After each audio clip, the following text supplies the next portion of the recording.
You are listening to the Two and Out CFL podcast, a proud member of the Canadian Football Podcast Network. Punt, punt, punt, punt, punt, punt. Interception, field goal. Which, hey, let's be honest here. The interception is the best end to a drive they've had up to this point. Grab some poutine and a double-double. It's time for the Two and Out CFL podcast. Now they have to kick it out, and they do! Every week, Travis Currah. Does anybody still care about this podcast? And Brazilian Ty. Punters are people, too. Talk fantasy football, bring you the latest in CFL news, and sprinkle in a little bit of nonsense. Are you kidding? This is unbelievable! Ready, set, hunt! And we are part of the Alberta Podcast Network, powered by ATB. I'm Travis Currah, joined by Brazilian Ty. And I had a first over the weekend, singing "O Canada" in front of a crowd of over 300 people. And how many people bled from their ears? Dude, this is what happened. I was the MC for an event put on by Veterans Voices of Canada.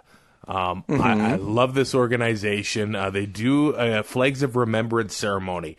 They have one in Sylvan Lake, Alberta, Windsor, Ontario, and Sydney, Nova Scotia.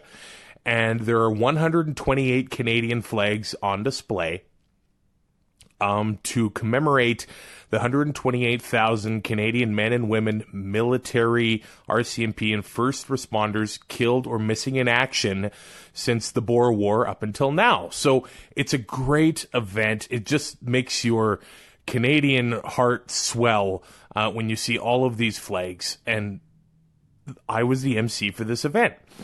And as the event is opening, the pipe and drum band is playing the pipes. They're coming down. The color party is coming down, and I realize that the anthem singer, I haven't seen her. I haven't spoken to her, and I know who she is, but she didn't make the event. And I'm talking to the organizer. I'm like, I don't see her. So he runs. Wait. Did you Tanya Harding her? Dude. Like, is this your big break? Well, I don't think there were some news cameras there. So maybe there is some. But if you are in Windsor, near Sylvan Lake or Sydney, Nova Scotia, go check these flags out. They're going to be on display until after Remembrance Day. So the pipe and drum band is playing, and this is happening, and the anthem is in 45 seconds. So the organizer of the event goes to the pipe and drum band, and once they're done playing, he asks them, "Do you have O Canada ready? Have you prepared for this?" No. So he comes back to me. "You're singing. You're leading. Okay." I would have ran away so fast. I had no time to think about it. I kind of did give a disclaimer about what was going to happen. I led the crowd in the singing of O Canada. It was not pretty. I could hear myself in the speakers. I held the microphone probably near my belly button. But we got through it together, and I can now say that is on my resume.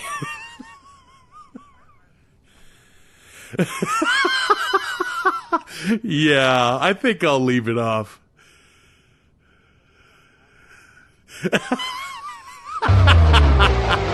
Join Two and Out for CFL Fantasy and CFL Pick'em, and show Currah and Ty what you got. They are who we thought they were! Just click cflfantasy.tsn.ca Enough from talking about it.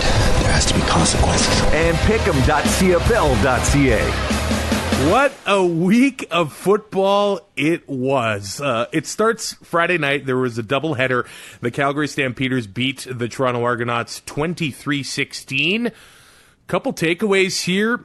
The Stampeders basically just controlled the game. Time of possession was nearly 35 minutes. The Argos couldn't really get anything done, really. But I think the big one coming out of the game is the Stampeders lose a running back, Kadeem Carey, again.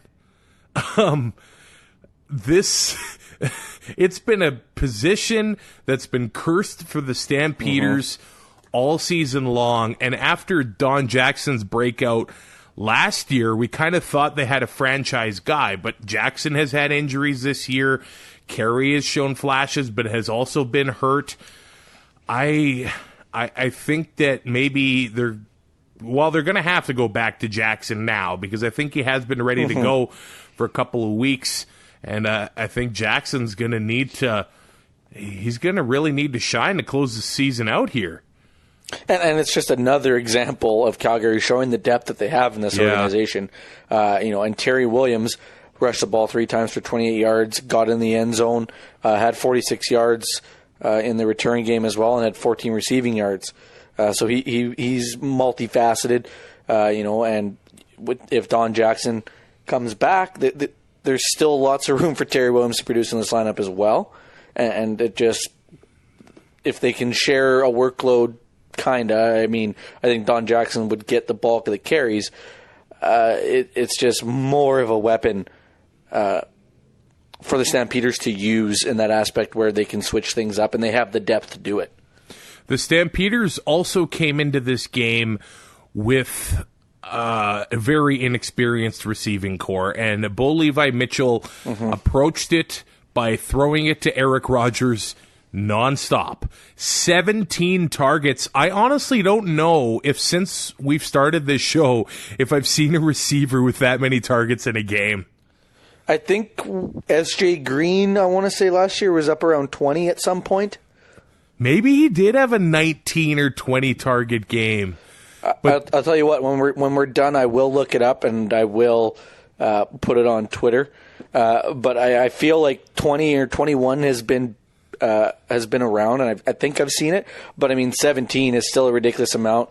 8 catches, 119 yards, which gives him 19.9 fantasy points. He didn't find the end zone, but still a very productive day. And Bo Levi Mitchell spread the ball around quite a bit when you look at the targets. But Eric Rogers getting 17 targets is huge in that offense that tends to spread the ball around. But Bo Levi going back to Old Faithful there, just somebody who's really comfortable throwing to. He did have a couple costly drops in this one, but Bo was also forcing it to him, just throwing it to him in double coverage. And some incredible catches were happening, some weren't happening, which I won't blame Rogers for that, but they had to have an inexperienced receiving core because there was no Reggie Bagleton. Markeith Ambles still sidelined. Richie Sendani was sidelined in this one. And then continuing to stay on the 6-game injured list is Juwan Breskison and Kamar Jordan, who has started sort of running at practice. We'll see if he gets into a game before the end of the season. He could be a fantasy hero as the season comes to a close here. But the Stampeders, they're able to make this depth work. They took 0 penalties in the first half. 0. That's really hard to wrap my head around. We look at what's going on in the NFL right now, where every holding call is being called, it seems. And I know we say, and everybody says, there's holding on every play. The refs have to decide which one's the call and which one's to not, whether they're blatant or egregious and stuff like that. But for a team to go with 0 penalties in a half of football is something to marvel at, really. And I know it's happened. It's happened before this year. But, when it does happen, it is a huge aspect of the game because the team is not losing any yards or giving up yards on the defensive side of the ball. They ended up taking 5 for 55 in the second half. The Argos overall had 10 for 96. But I think we're officially at the point of the season where the refs are leaving the flags in their pockets. There was a ton of rough play happening this week, and we'll get into some of it where there were just no calls. And that's fine. Because I think it helps the game flow better. I think I think it's fine to a point. Right, to a point. And I think we know where we're going with that, but we'll get into that in the other games. Yeah. But like you said, putting the flags away and letting them play, it's 6 on one, half a dozen the other, because you see it in every other sport where officials don't want to decide the game. Yep. But by not making those calls, they are deciding the game. But if it's going to be called the same both ways, then I'm okay with it. You do have to be careful. You can't let a game get away from you, because there was a play in the Ticats Eskimos games. I think it was Simone Lawrence, where an offensive lineman kept driving his legs after the play and just slammed him into the ground. I think in any other game that gets 15 yards unnecessary roughness, but I don't know if the ref saw 21 and said, we'll let this Karma's one go. a bitch. So obviously Eric Rogers was the leading receiver for the Stampeders, but let's look at every receiver that had a catch. 1, 2, 3, 4, 5, 6, 7, 8, 9. 10 different receivers were targeted. 9 had catches, and I have to tell you, we brought up Ante Milanovic leader last game. With Carey leaving the game, I had hope.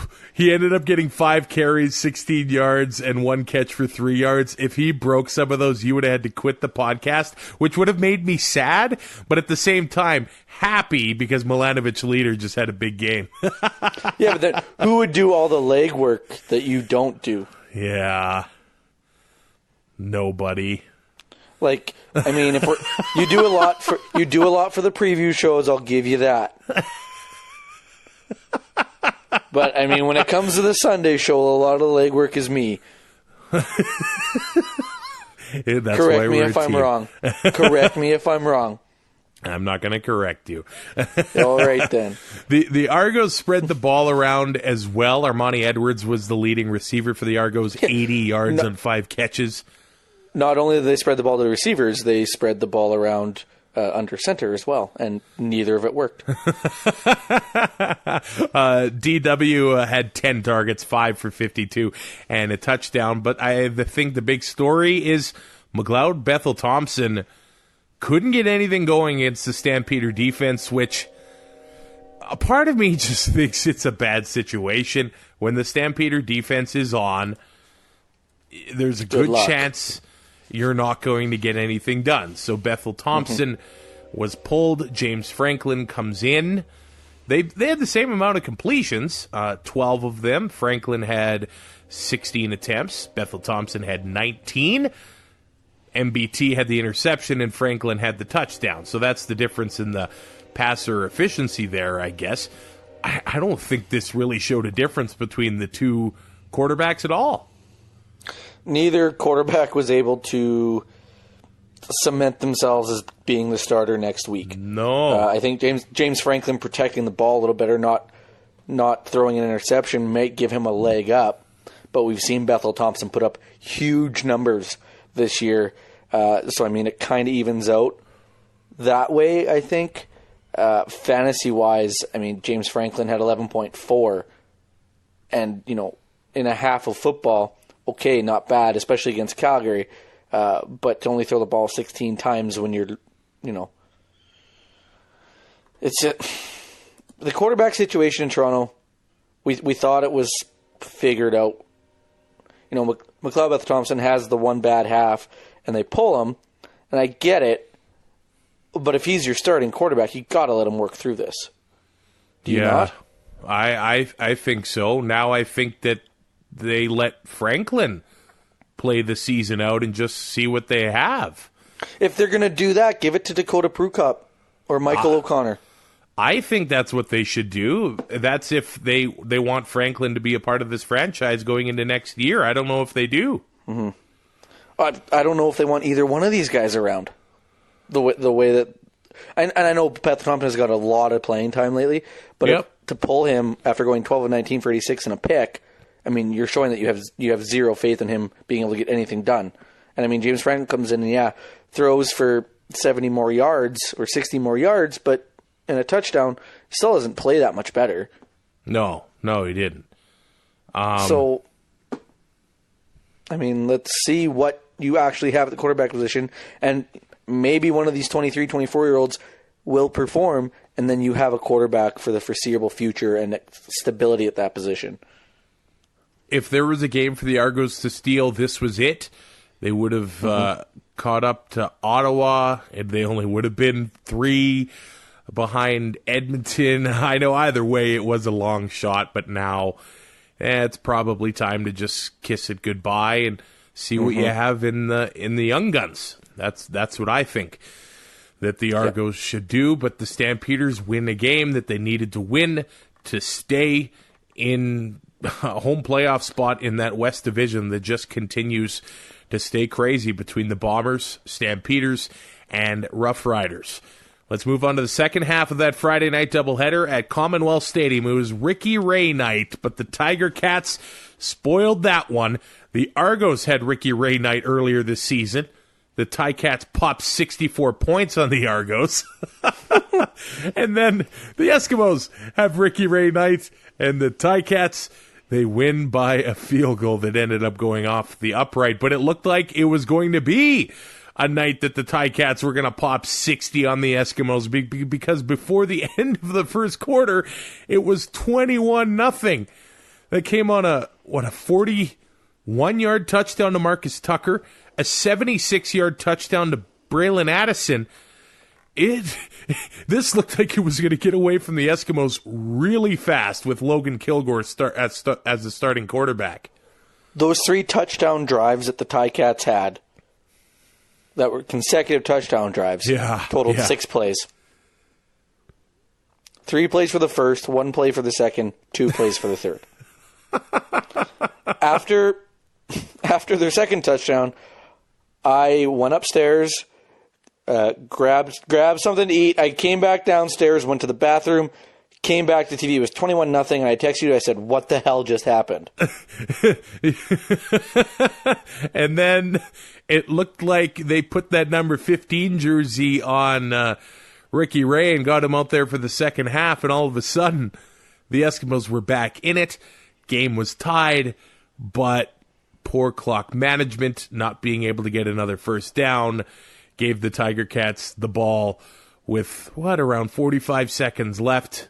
They did what they needed to do, and Liram Hairelahu ended up kicking the winning field goal. Wow. I was kind of worried about what the Eskimos were going to look like here, but still, at the same time, the defense that we saw at the beginning of the year is not there for Edmonton anymore, and they've got a crazy defensive line. Alex Bazzi got into his first game in a long time. He did make some plays, but I think the biggest play that really got the Eskimos really back into this game and kept the momentum going was Matthew Betts making his debut, had a quarterback sack, a forced fumble, and that had the Eskimos with all the momentum in the world. But props to Dane Evans and the Ticats. That didn't scare them off, and they stayed composed, and they left Alberta with 1 win in 2 weeks, which I think that's about as good as you can hope for. I mean, if you come into Alberta and sweep both teams, that is amazing. If you leave with 1, I think you did okay. This isn't the NHL 3 years ago. You're not going to come in and get 4 points. Yeah, it's not an Alberta vacation. No, not anymore. I mean, Calgary is always going to be tough to play, especially at home. Edmonton at home, I mean, you look at it, you look at the roster. I know Kilgore was starting, but with Trevor Harrison there, you think it is the more likely game that you're able to win. Yep. And I think Kilgore in there makes it easier. And it's no disrespect to Logan Kilgore, but he hasn't started a whole hell of a lot of games, hasn't played in a whole hell of a lot of games. So, I mean, Dane Evans, I know, young, got the starting job due to injury. He has shown that he can be a starting quarterback in this league. Granted, he has a great team around him. Yeah, and he does. does. For them to come in and get 2 out of a possible 4 points in these 2 weeks is huge. They clinch a playoff spot this weekend. They they remain ahead of they keep pace is a weird way to put it because they are ahead of Montreal, but Montreal won their game as well, so they keep the distance. It was a huge week for Hamilton to come in, and you figured Edmonton and the crowd would be on a high because of it being Ricky Ray night, but Hamilton was able to quiet that crowd real quick, real early, and stay out in front. And granted, the second half didn't quite play out like they wanted it to. I mean, you go up 21-0 and you only score 9 points after that. Not ideal. But they get out of there with a win, which is huge. Especially in that East Division. Well, the top 2 spots in the East Division are going to be highly contested the rest of the way. Well, now the Tiger Cats have clinched a playoff spot. So have the Bombers, and so have the Stampeders. Tickets and by clinching a playoff spot, it basically means they've clinched a home playoff berth because Ottawa's not catching them. Yeah, it'll be even tough for Montreal to catch them at this point. They're 6 points back with a game in hand. The Ticats do have five games to go the rest of the year, but they're going on sale for season ticket holders today. I believe the general public on Thursday. They might be able to sell this West Final out, or East Final, or whatever it's going to be in Hamilton by October. That might be a record. And now they sell those new social tickets in the end zone. So Labor Day had more people there than they've ever had at Tim Hortons Field. I think this home playoff game might set a new record for Tim Hortons Field, and good for what they're doing in Hamilton. They should be excited about their team. They're a fun team to watch, and they are back in having a home playoff game. I do want to talk about Logan Kilgore. The toughest throw to make in the CFL is those wide out throws. Weird that you bring that up on Ricky Ray night. If you do not have the arm strength of a Henry Burris, you need to throw the ball before the receiver even thinks about looking at the ball, and before he's break. And the Tiger Cats could have had a lot more than 3 interceptions because there were some that they dropped or couldn't quite get to on those throws. Kilgore is going to learn the timing of those throws in the Canadian game as he stays in this league.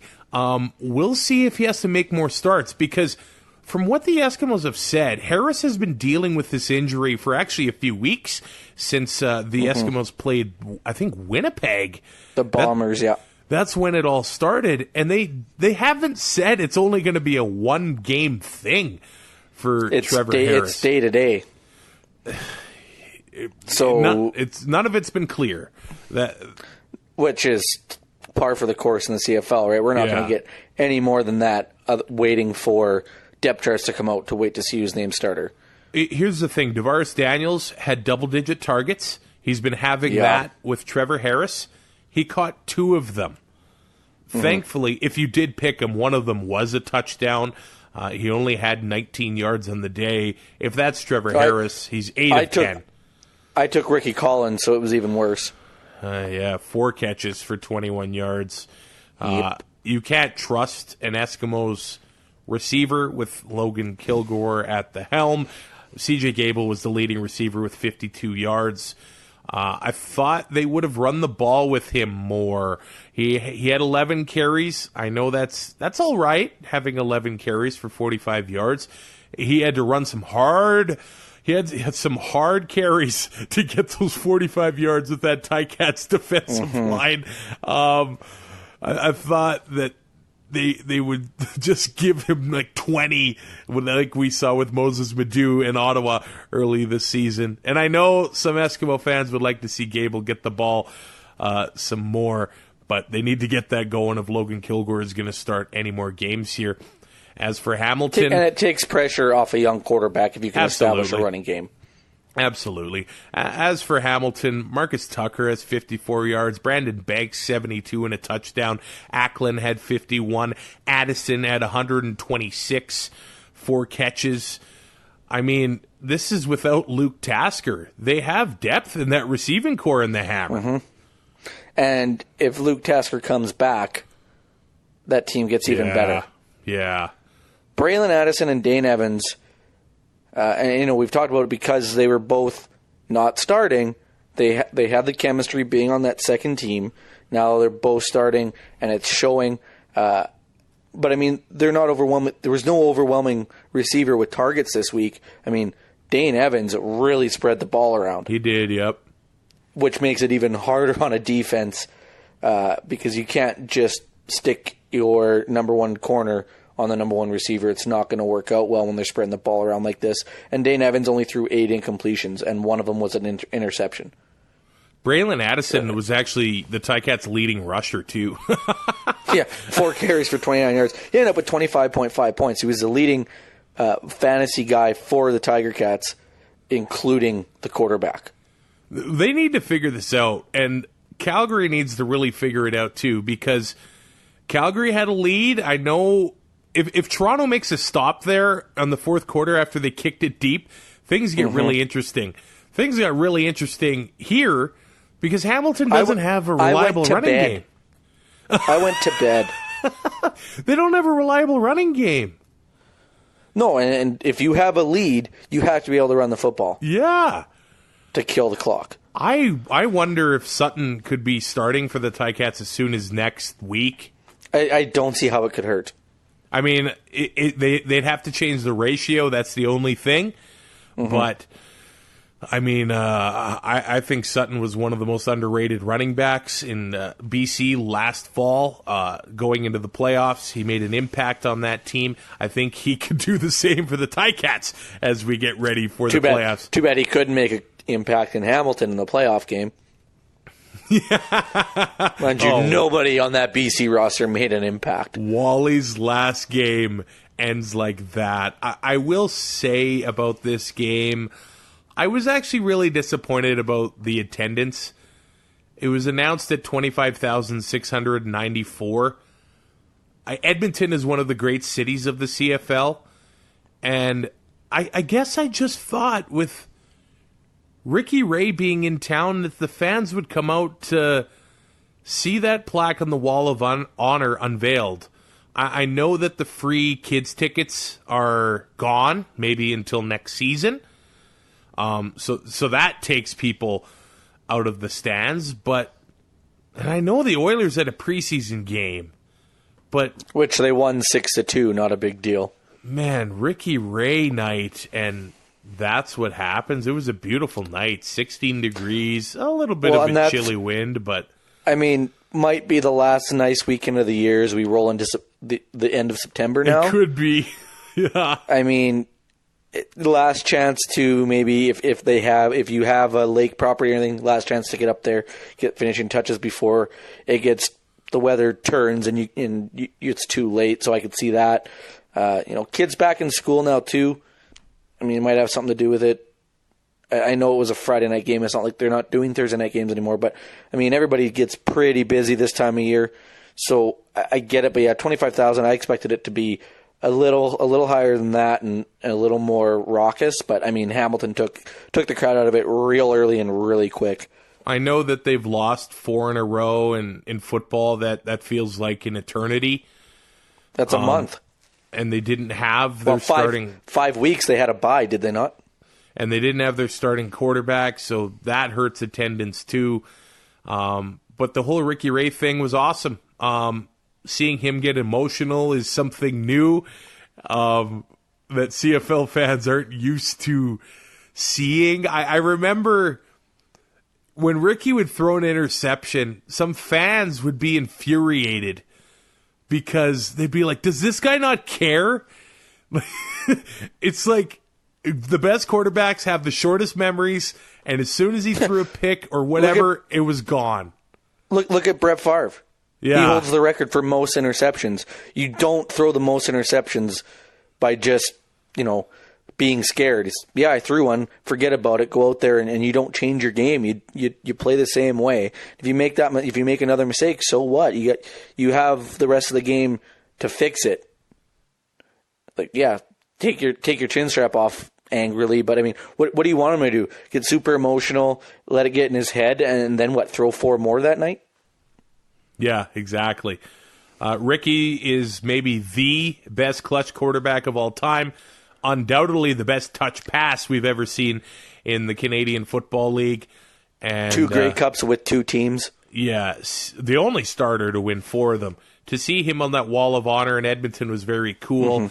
I guess I just thought he was one of the most beloved players in the last 2 decades in green and gold, and I just thought there'd be 35,000, 40,000 there. Just a bit surprising, I will say, about the attendance at Commonwealth Stadium. But I was there, and it's really cool to hear his speech, and I'll leave it at that. This episode of Tune Out is brought to you by, LitFest is the original non-fiction festival happening in Edmonton in the middle of October. It's 10 days long. But LitFest this year is presenting Author Pods. This is really cool. A series of live shows and discussions at the intersection of writing and podcasting. It runs from October 2nd to 5th in Edmonton. Now, there are a lot of shows going on. I've listened to The Secret Life of Canada with Phelan Johnson and Leah Simone Bowen from CBC Podcasts. They're going to be doing a live show with Chris from Let's Find Out, a part of the Alberta Podcast Network. So there's also going to be some true crime podcasts happening October 5th live in Edmonton. True crime is like the ultimate thing right now, whether it's Netflix it's the new zombie TV show or movie. Oh man, whether it's Netflix documentaries or podcasts, they're everywhere. They're having a true crime showdown October 5th in Edmonton. If you want all of the details on this, go to litfestalberta.org. The schedule for Author Pods is up there. If you're in Edmonton, this is going to be a blast. And if you use the promo code APNROCKS19, you're going to save $5 on your ticket. APNROCKS19 to save $5 off of your ticket. Go to litfestalberta.org for all the information on Author Pods. Now, speaking of live shows, Tune Out Live Hey-o. is back. Great segue. Great segue. November 21st, the Thursday of Grey Cup week at Booker's Barbecue Grill and Crab Shack. I cannot wait for this. Is this officially like second annual, or is it just the second? I'm going to say second. If it happens next year, then we'll call it annual. What's the 3rd anniversary present? What is that? Let me look that up. My mom would know. What's the second? It's a great question. I think the first is paper. Okay. I'm Googling this right now. This is just great podcast listening. This is great podcasting. Yeah, I was going to say, we came in super prepared on a Sunday night. Oh, cotton. Oh, so T-shirts. So Tune Out cotton T-shirts. Okay, let's talk about this live show at Booker's Barbecue Grill and Crab Shack, November 21st. Tickets went on sale on Friday. So if you go to our Twitter account or our Facebook page, you will see the link to get tickets there. There's actually an event page on Facebook. I'm going to get this up on the website, tuneout.ca. Make sure you grab your tickets for this, because this one actually could sell out. Tyrell's mom is trying to get every single person she knows to the show. And if it sells out, I mean, it sells out. Tickets are $15, but that ticket includes your first beer or whatever you want to drink and a donation to CFL Fans Fight Cancer. Their meet and greet is happening on the Saturday of Grey Cup, raising money for Wellspring Calgary. But Tune Out Live, November 21st, Booker's Barbecue Grill and Crab Shack.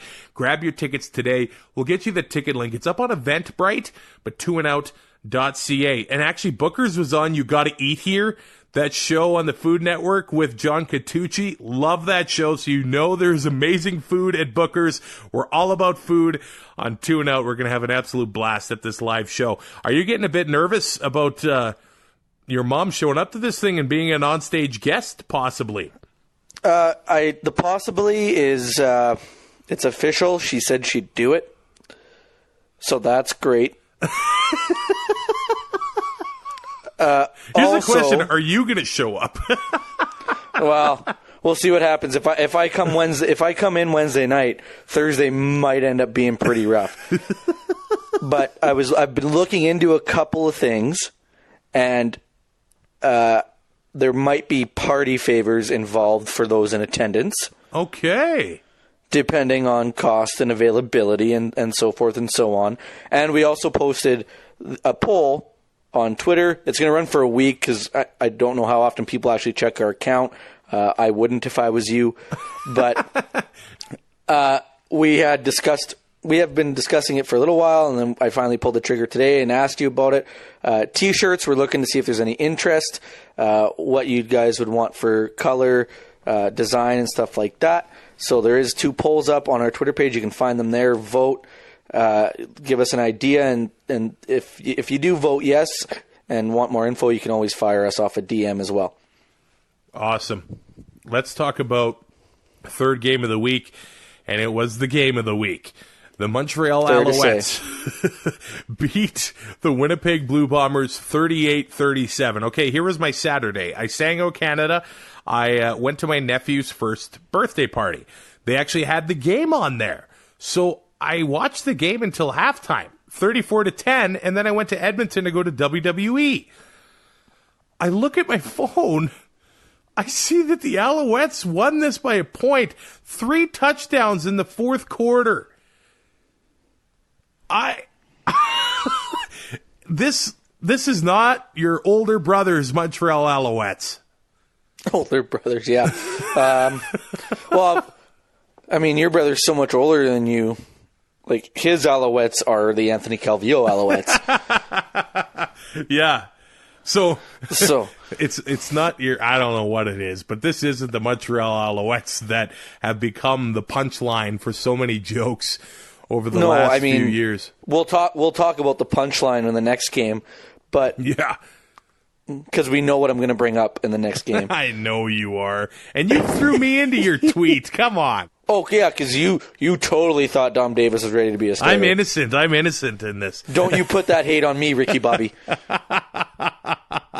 Let's start with the first half, where I texted you and said Chris Streveler is a fantasy god. Which you then followed up with, I am a fantasy god. And I am a fantasy god. We will get to that. Pump the brakes. Pride is a sin, Travis. Chris Streveler led this game in rushing, 84 yards, 3 touchdowns, 9 carries. That's not really a surprise. Honestly, no. In the first half, the Alouettes looked like they hadn't seen Streveler play. They looked like they hadn't played football. Yeah. I mean, when you see the Bombers lining up for 3rd and short, and Streveler just runs around the corner and gets a 38-yard touchdown untouched, that's not rocket science. It's not something that the Bombers haven't done before. You have to expect it. That when they're going to line up 3rd and short, I come to accept the fact I'm not going to stop them. For the most part, I would rather make him dive for 2 yards in the first down, seal the edges, give up the inside. He's not going to break something big because he's just going to be pushing. Then let him get outside the tackles and get 30, 40 yards. Like you got to play the lesser of two evils here. Now, it's always tempting to take your quarterback's number 1 target when you're building a fantasy lineup. With Streveler, you do not have to. Because he is his favorite target. When they get to the red zone, there's a good chance that he's scoring that touchdown. Yes. Andrew Harris was the Bombers' leading receiver, 112 yards receiving, 76 on the ground, but 74 of those receiving yards came from the arm of Darvin Adams. Yep. What a beautiful throw. And that play was bizarre. He might throw the ball a little better than Chris Streveler. You know what? If they should just keep Darvin and Streveler in the backfield If it's a running play, let Streveler do what he does.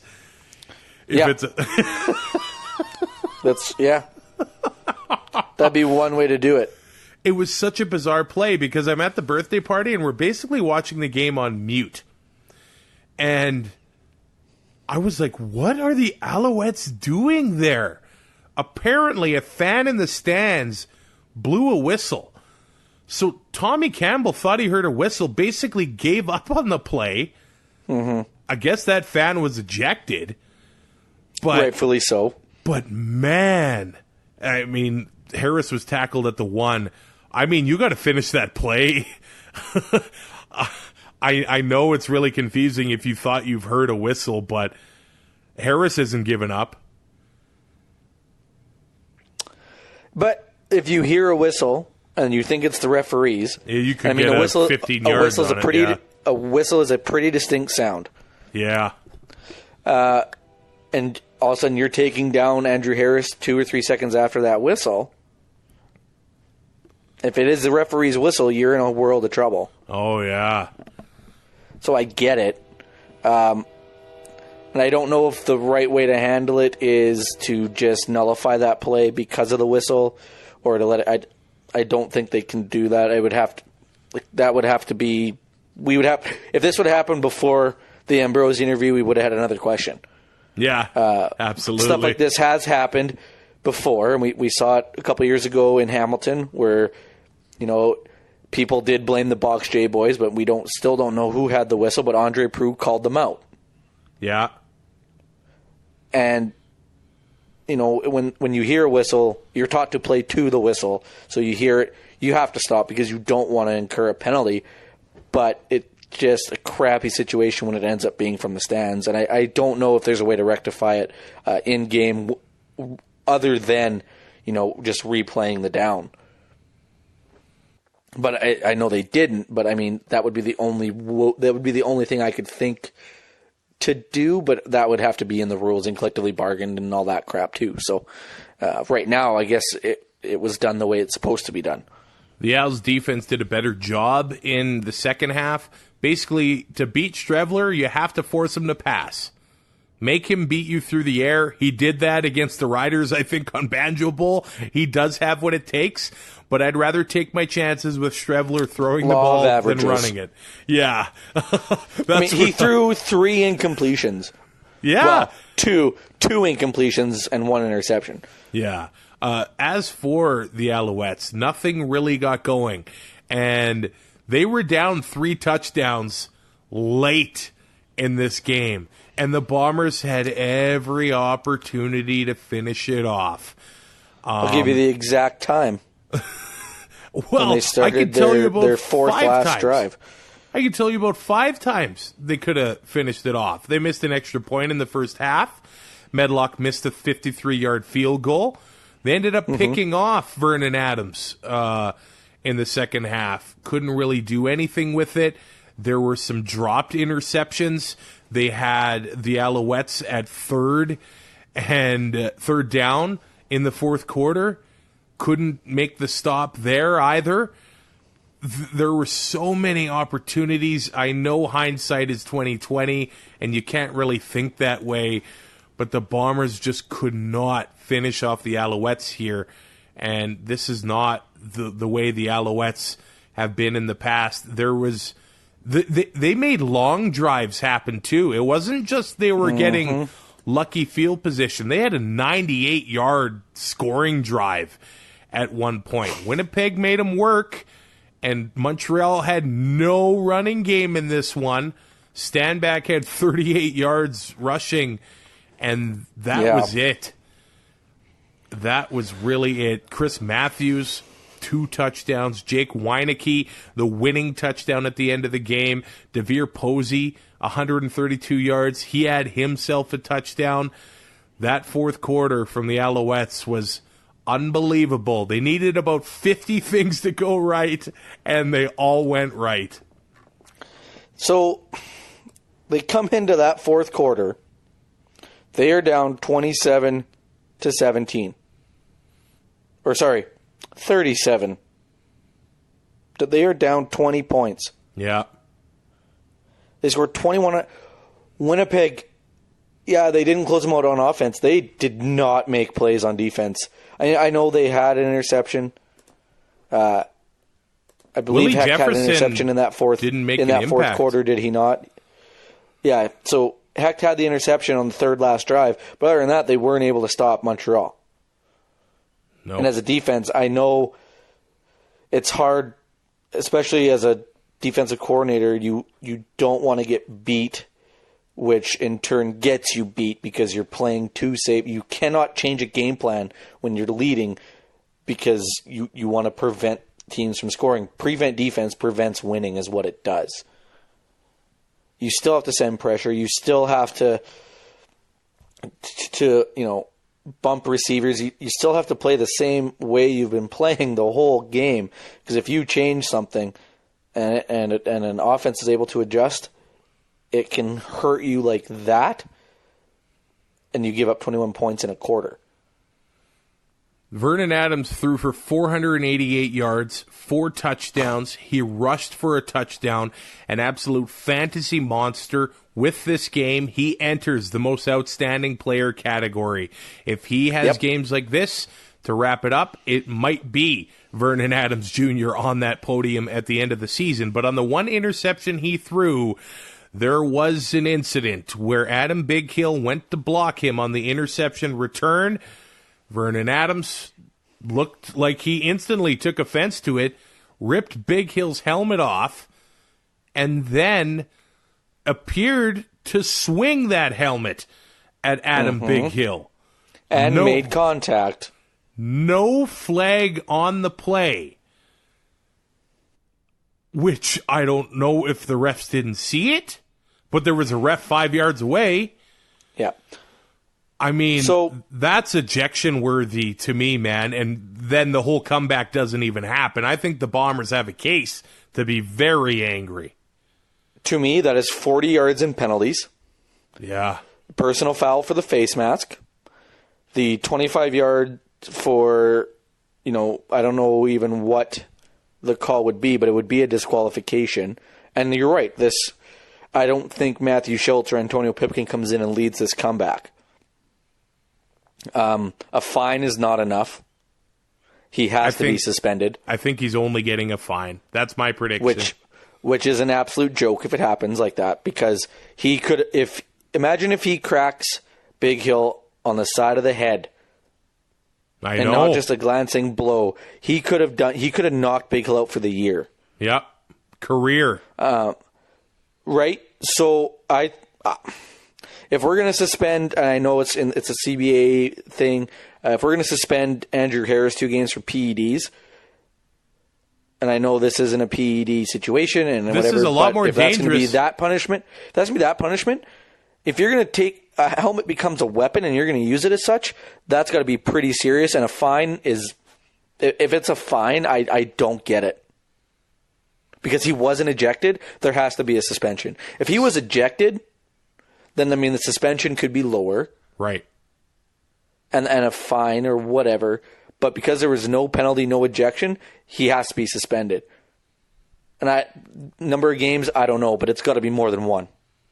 Something's going to happen. We're probably not going to know about it right away. Hey, we might know on Monday. We might not know what the actual penalty is going to be until late October after the appeal processes are done. Yeah, that's true. Get the tinfoil hats on there. Owned by the league. I mean, if he gets suspended... If anything, the league might give him money. If he gets suspended, we've got Vernon Adams against Andrew Harris for MOP. Who do you vote for? I have zero clue, but these two teams do play in Winnipeg before the end of the year.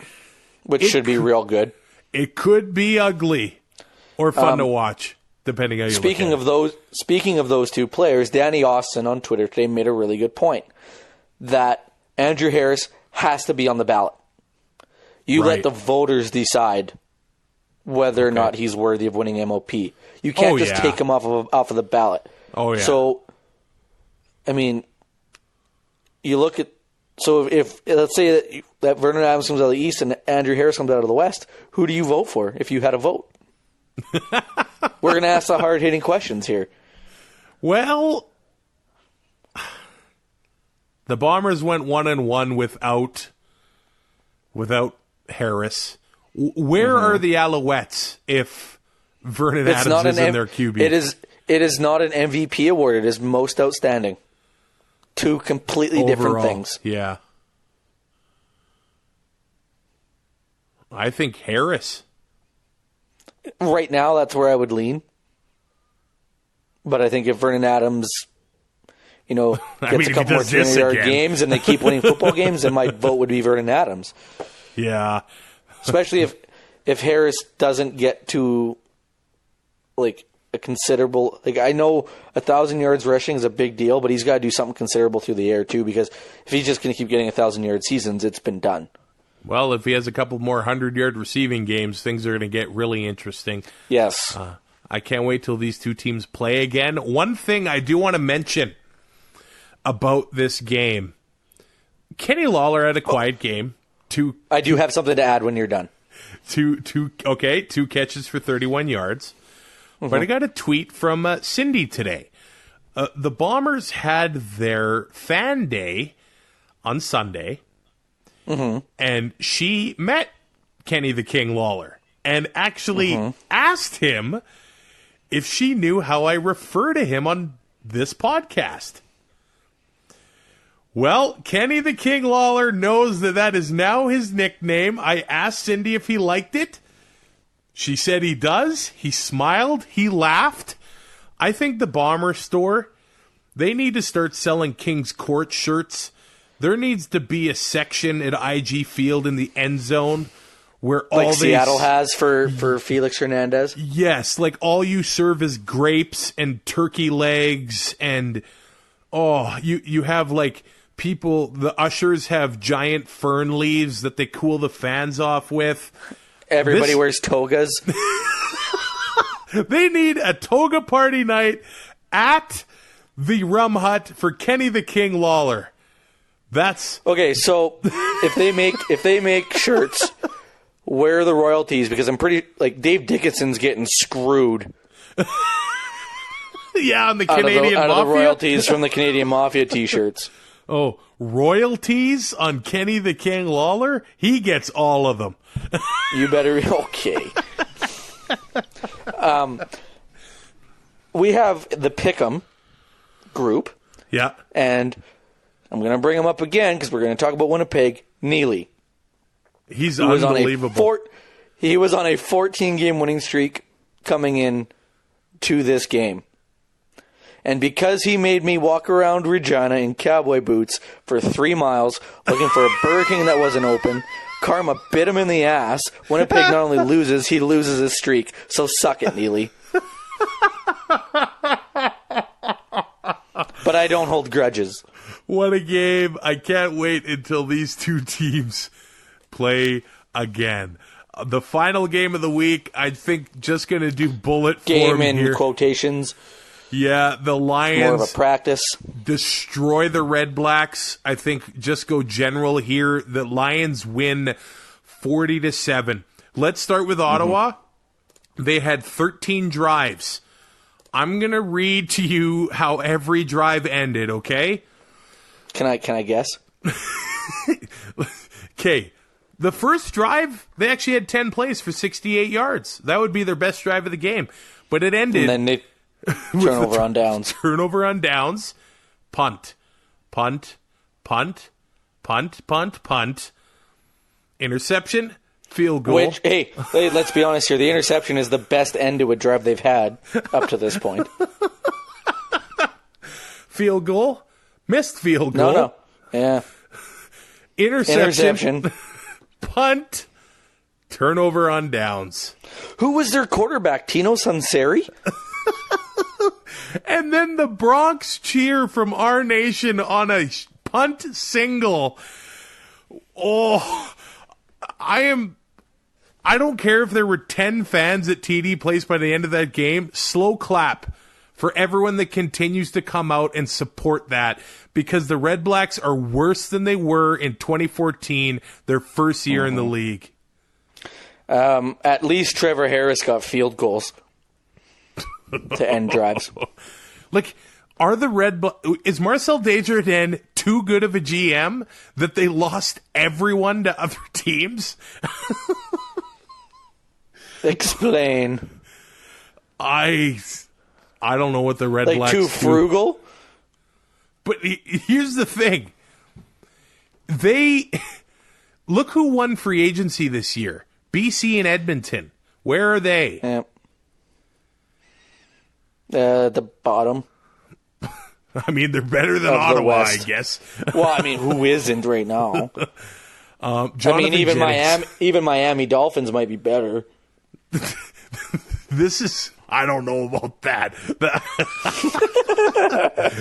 So, Jonathan Jennings, 8 of 17, 121 yards and an interception. Will Arndt, 6 of 11, 61 and an INT. The fact that I had to pick between him and Will Arndt as to who to put on the prep sheet, and it had to be John Jennings because he led the way with 3.4 points, lets you know just how bad the situation is in Ottawa. That's about it for them. Both GMs were actually on the sidelines for this game. I don't know if that's good or bad. I think it might be good for BC, bad for Ottawa. Mike Riley. Hey, 2 wins in a row. BC's turning it around. Oh, baby, here they come. They actually have Edmonton Thanksgiving, too. Things could get interesting. I like it. 21 of 27 for Mike Riley, 353 yards, 2 touchdowns, 1 interception. But Duron Carter, 1 for 1, 67 yards passing and a touchdown. So he loses to Darvin Adams on the yardage, but he gets the touchdown. Brazilian Ty, I ask you, who's the better quarterback? Darvin Adams. Just because on principle? 100%. And he even looked at the camera, Duron Carter, after his touchdown, and said, he's the coach. What's he doing on the field? Think about it. It's like, dude, that was like 3 years ago. Drop it. That's not the reason we all hate you. It's part of it. I mean, it doesn't help. So there is a poll on the 2 and Out Twitter account right now. Who's the better quarterback? Duron Carter, Darvin Adams. 68 votes so far, 56% favoring my boy, Duron Carter, who also added a receiving touchdown in this game. I'm just so glad that Brandon Rutley was put on the one game and I had to change everything up and put John White in, so I got Duron Carter out of my lineup. So, Duron Carter's I'll take the loss in points that I got with Lamar Durant. Duron Carter okay with it. Has been a receiver, a cornerback, a quarterback. Mm-hmm. What's next? Linebacker. So, speaking of Duron Carter being a cornerback, I know it's NFL. Antonio Brown gets released by the Patriots. Whatever, everybody knows the story by now. In our group chat that I have with some mutual friends of ours, it was brought up that, the Browns could sign him and add to their ever-expanding, I don't know what you would call it, their receiving core with Odell Beckham Jr. and Jefferson and all this. And it was brought up, yeah, Chris Jones would sign him. I'm like, yeah, does Cleveland need another corner? Which got rave reviews in the group chat. So I just like to point out that we are funny, and that guy can suck it. Shaq Johnson, 160 yards and a touchdown. Welcome to 2019, buddy. I think a lot of people thought that Shaq Johnson was going to have a breakout season. Maybe this is the game that gets him going. He was on the other end of that touchdown pass from Duron Carter. Brian Burnham continues to be probably the hottest receiver in the league, other than Reggie Bagleton before this week when he missed 9 catches. That makes it, let me think here, 18 plus 8 is 26 catches in the last 3 games. Added a touchdown there. It was a big part of my fantasy team. Just one more thing. I'll add two more things about this game. John White looked explosive. Had a rushing touchdown, 80 yards on the ground, 17 carries. Odell Willis finally gets to 100 sacks. He had been stuck on 99 for a really long time, and he finally gets there. He had moments with his general manager, his quarterback, his coach. He was emotional on the sideline. One of my favorite players to ever play in the CFL. I love the personality. I think the league needs more people like Odell Willis. I know you'll say what you will about the hits on quarterbacks and things like that, but I do love Odell Willis as a player. I've met him a few times. I actually met Mike Riley and Odell Willis in a hotel lobby at the Grey Cup in Edmonton last year. We took a picture with Mike Riley with Odell Willis holding the cell phone. It was one of the coolest Grey Cup moments I have ever been a part of. So I'm glad he made it to 100. And maybe he was just stuck on 99. Just watch him go off the rest of the season. But he's the 12th player to have 100 sacks.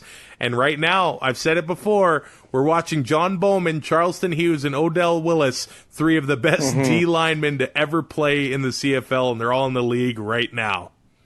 And it's so fun to watch defensive players that can dominate games like that. Oh, yeah. I know offense sells tickets and draws viewers, but when you got a guy that can literally get to the quarterback, almost seems at will sometimes with some of these guys, and can do it consistently and disrupt plays, don't forget Willie Jefferson. Yeah.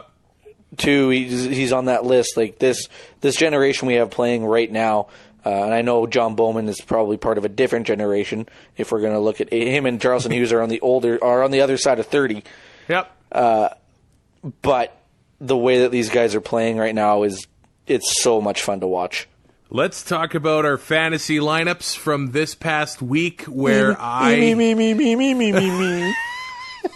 That's what you sound like. Yeah, when I texted you and I told my wife I was running around all day, I am a fantasy god. She was not happy with me at all. Weird. When is she happy with you? She actually had herself... She actually had herself a good lineup, too, with Dane Evans, John White, Eric Rogers, Braylon Addison. But I had the top score in CFL Fantasy on the entire website. I don't think it wins me anything, but it is really cool to be number one overall. So I'm just going to go through my lineup. You did the math on the best possible lineup you could get under $40,000 on the website. I think I got it right. Okay, I fell 10 points of the lineup that you came up with, but I had 148 fantasy points, which is actually only 4 points more than a lineup I had in July. But I'm pretty sure the top scorer then had like 170 or 180 or something like that. I had Chris Strevler, 35.6, Andrew Harris, 23.8, Christian Jones, 10.8. The fact that Christian Jones got you 10.8 points is an absolute travesty. Well, he actually could have had about 17. He had a 90-yard missed field goal return. The Eskimos would have had their first kick return in how many years? And he getting double-digit points just showed that anything I did this week, it was so lucky. Brian Burnham, 28.5 points. Josh Huff had 11.9 points for the Stampeders. He actually had some costly drops. Could have had a bigger game for the Stamps. And Jake Weineke, 27.4 points. 2/3 of those kind of came on the last drive for the Alouettes. And I took the BC defense, who also had 10 points. It was incredible. I am now tied for first place in the Canadian Football Podcast Network Fantasy Challenge. I did beat Andrew from the has a Eskimo Empire tiebreaker on podcast. you, and I called out the commissioner on it, and you're actually in second. I'm still tied for first. Record-wise, but you don't have the tiebreaker. whatever. But he crushed me earlier in the season by 55, and I actually had a shot. You had a shot at the tiebreaker, which is amazing. Yeah, I'm like, I'm not going to beat him, but if I win, I'm not going to beat him by 60. I think I might have got by him by about 40. But let's face it, if you average, the guy in first on the website right now, he has just over 1,600 points. If you average basically an even 100 every week, you have a shot at winning this whole thing and winning a trip to the Grey Cup at the end of it all.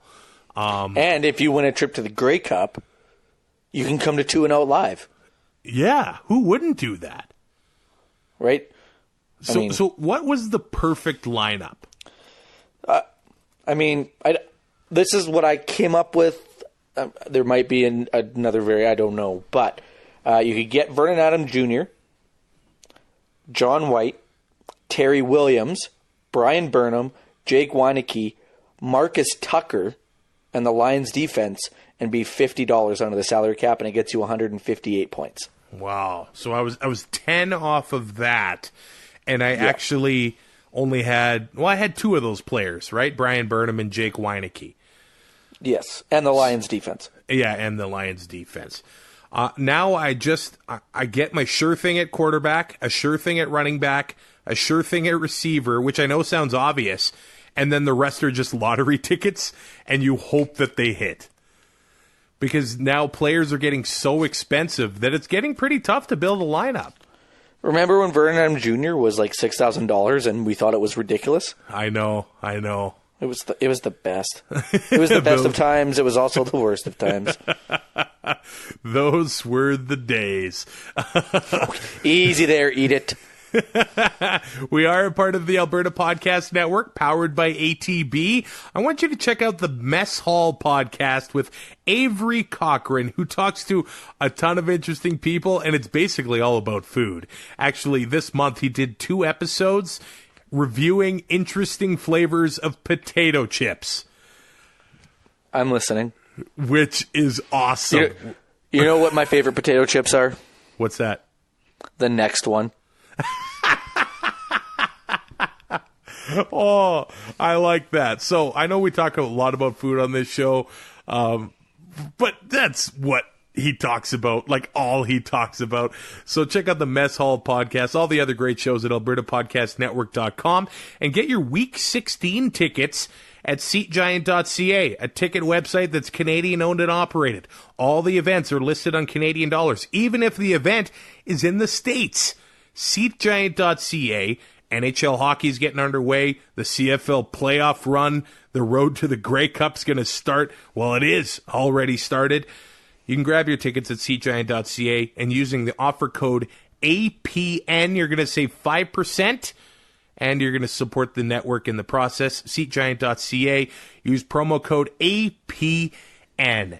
2 and Out Live is coming up November 21st. Booker's Barbecue Grill and Crab Shack. There will be a brisket eating competition. I will be taking on Fallon from Booker's, who is actually a certified barbecue judge. I think she might crush me like a grape. And I want to see her just chow down on this brisket. There could be the rematch between Zach Evans and myself. I'm flying really, really confident here. Brazilian Ty, what's the betting line set at right now? So, if I am correct, we are going by total eaten in an amount of time. Yes, I believe we're going to weigh the amount that is being eaten at the end of it all. The line opened up at Zach. If it is Zach Evans, I mean, the line could come off the board. Right, because, I mean, it could be just you and Fallon. But the line opened at Zach minus 4.5 ounces. We've had some action. There's about 120 jelly beans put on you at plus 4.5 ounces. However, it hasn't been enough to move the line yet. Okay, we need to put a line on Fallon here. See, but that's an unknown. Like, I think she'd be a huge underdog. Well, then maybe people will put a ton of jelly beans down on her and win a ton of jelly beans. Who's buying all these jelly beans to bankroll this? I will hit the bulk barn, and we will place bets. If you're hitting the bulk barn, you better be picking up some green dino sours because let's be honest, those are the only ones worth their weight. I will actually go there and we're going to have a jelly bean jar at 2 and Out Live. Guess how many jelly beans are in this jar to win it at the end of the night? That's happening right now. We're going to have so much stuff to give away. Tickets for 2 and Out Live, if you're still with us, are $15 at Booker's Barbecue Grill and Crab Shack, November 21st, eventbrite.ca. The tickets are there. I'm going to post them at 2andout.ca. Your ticket includes your first beer, a donation to CFL fans fight cancer, and we do want to give away a pair of tickets right now. So if you leave us a review on iTunes or Apple Podcasts, and if you've already left a review, 5-star review, just send us a screenshot of that, and you want to go to the show. We're going to do a draw next Monday for a pair of tickets to 2 and Out Live. Leave us a review, and we will choose one of you to get a pair of tickets to 2 and Out Live in November in Calgary. This show's coming together. Tickets are moving. I know people are already buying them. I mean, if Brazilian Ty's mom is going to be there with her guest list in tow, it might be sold out by the end of the week. I'm just saying. If her entourage comes, the amount of comp tickets, we'll be losing money on this.